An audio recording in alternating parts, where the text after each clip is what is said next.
میری دینیات اور اسلامیات کی کلاس کے اندر مجھے کبھی یہ نہیں بتایا گیا کہ کیوں میں نبی صلی اللہ علیہ وسلم کے راستے پہ چلوں. جو اصل چینج جب میرے میں آیا، جب میں نے نبی صلی اللہ علیہ وسلم کی زندگی پڑھی، ان کی سیرت، مجھے یہ احساس ہوا کہ جو ہمارے یوتھ ہیں، بچے ہیں، ان کو پوری طرح سمجھ ہی نہیں ہے کہ یہ ملک بنا کیوں تھا، ہمارے نبی صلی اللہ علیہ وسلم ان کا پیغام کیا تھا، کیوں ان کو فالو کرنے کے لیے اللہ نے حکم دیا قرآن میں. یہ بھی نہیں لوگوں کو پتا کہ جب وہ نماز پڑھتے ہیں تو اللہ سے مانگتے کیا ہے. اور میں اکثریت کی بات کر رہا ہوں کہ ان کو یہی نہیں پتا جب وہ کہتے ہیں ایک ہی چیز نماز پہ مانگتے ہیں نا، کہ اللہ ان کے راستے پہ لگا جن کو تو نے نعمتیں بخشی، ان کے نہیں جو غلط راستے پہ چلے گئے. تو جن کو اللہ نے نعمتیں بخشی سب سے زیادہ وہ تو ہمارے نبی صلی اللہ علیہ وسلم تھے، باقی بھی پیغمبر تھے.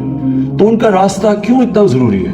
کیونکہ دنیا کی تاریخ کا کبھی کسی انسان نے وہ اچیو نہیں کیا، یعنی آپ 5% بھی اچیومنٹ نہیں جو کہ ہمارے نبی صلی اللہ علیہ وسلم نے کیا، اور نہ کوئی کر سکتا ہے. اللہ ہمیں کیوں کہتا ہے کہ ان کے راستے پہ چلو؟ ہماری بہتری کے لیے. وہ جو راستہ ہے وہ آسان راستہ نہیں ہے، کیونکہ نبی صلی اللہ علیہ وسلم کا آسان راستہ نہیں تھا، لیکن وہ انسان کی عظمت کا راستہ تھا. مجھے احساس ہونا شروع ہوا بہت پہلے، پالیٹکس میں آنے سے بھی پہلے، کہ مجھے یہ احساس ہونا شروع ہوا کہ ہمیں کسی کو، میں نے جب کم از کم میں جب اسکول میں تھا تو میں نے جب پڑھا تو مجھے کبھی یہ چیزیں نہیں کسی نے بتائی. مجھے میری دینیات اور اسلامیات کی کلاس کے اندر مجھے کبھی یہ نہیں بتایا گیا کہ کیوں میں نبی صلی اللہ علیہ وسلم کے راستے پہ چلوں.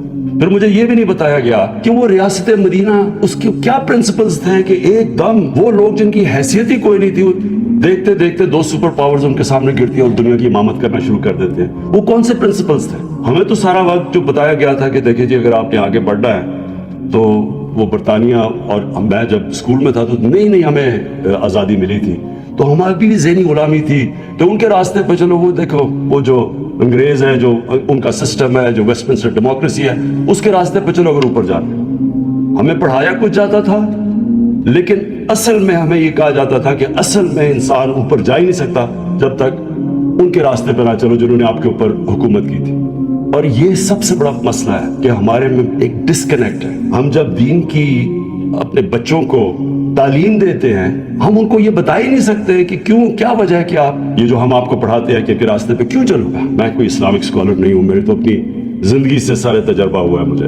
میں تو اسلام کی طرف، دین کی طرف، اسلام تو خیر ہم پیدا اسلام میں ہوئے تھے، لیکن دین کی طرف سے تو میں اپنی زندگی کے تجربے سے آیا ہوں، کیونکہ مجھے 2 مختلف کلچرز کو میں نے اندر سے دیکھا اور پھر میں نے اپنا تجزیہ کر کے میں پھر ان نتیجوں پہ پہنچا. جو اصل چینج جب میرے میں آیا، جب میں نے نبی صلی اللہ علیہ وسلم کی زندگی پڑھی، ان کی سیرت پڑھی، اسٹڈی کیا اس کو، تو اصل میں تو چینج تب میرے میں آیا. تو میں یہ سمجھتا ہوں اپنے بچوں کو اگر ہم نے صحیح تربیت دے دی اور صحیح معنی میں ان کو سیرت نبی، ان کو اسکول سے ان کو صرف بتا دیا کہ ان کا راستہ کیا تھا، یہی اس قوم کو اوپر اٹھا دے گا. کیونکہ کوئی قوم جس کا کیریکٹر بڑا نہیں ہوتا وہ بڑی قوم نہیں بن سکتی. انہوں نے مدینہ میں کیا کیا تھا؟ انہوں نے سب سے پہلے تو 2 پرنسپلز پہ مدینہ کی ریاست بنائی، عدل اور انصاف اور فلاحی ریاست. اور انہوں نے پھر انسانوں کی کیریکٹر بلڈنگ کی، کیریکٹر کی ٹرانسفارمیشن کی. یہ کہیں بھی دنیا کا اس کی کوئی مثال نہیں ہے، ایک دم ٹرانسفارم ہو کے ایک دنیا کی امامت کی. اس لیے اللہ کہتا ہے کہ ان کی زندگی سے سیکھو، ہماری بہتری کے لیے. پھر جب سے مجھے حکومت ملی تو میں نے یہ کیوں میں نے رحمت اللہ عالمین اتھارٹی کا فیصلہ کیا. سب سے پہلے قرآن کی آیت ہے امر بالمعروف، اچھائی کے ساتھ کھڑی اور برائی کے خلاف کھڑے ہو. یہ جو بیسک موریلٹی یا ایتھکس ایک سوسائٹی کی، اس کے اوپر بیس ہوتی ہے. مجھے آہستہ آہستہ احساس ہوا ہمارے ملک میں ہم کرپشن کو ایکسیپٹیبل کر بیٹھے. یہ سب سے زیادہ ایک معاشرے کو تباہ کرنا ہے. معاشرے کے اندر برائی کو ایکسیپٹ کر جاؤ. اب برائی کو برائی نہ سمجھے، محنت کون کرے گا؟ اگر چوری میں برائی نہیں ہے تو میں کیوں پڑھوں، میں کیوں محنت کروں؟ جب میں آرام سے قبضہ گروپ بن جاؤں یا میں کوئی منسٹر بن کے پیسے بنا دوں، میں کیوں محنت کروں؟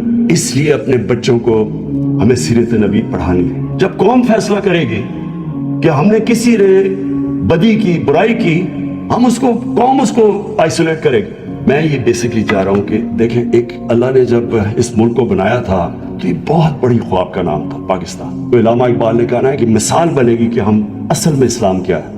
تو وہ جو سفر ہے، ہم مانگتے ہیں کہ اللہ سیدھے راستے پہ لگا. سیدھے راستے کا سفر شروع ہوتا ہے. وہ اللہ نے یہ نہیں کہا کہ اس منزل پہ پہنچا دے، انہوں نے کہا نہیں، اس راستے پہ لگاؤ. کیونکہ راستے کے مطلب ایک مسلسل جدوجہد. سیدھا راستہ کانسٹنٹ ریفارمیشن آف کیریکٹر کا نام ہے.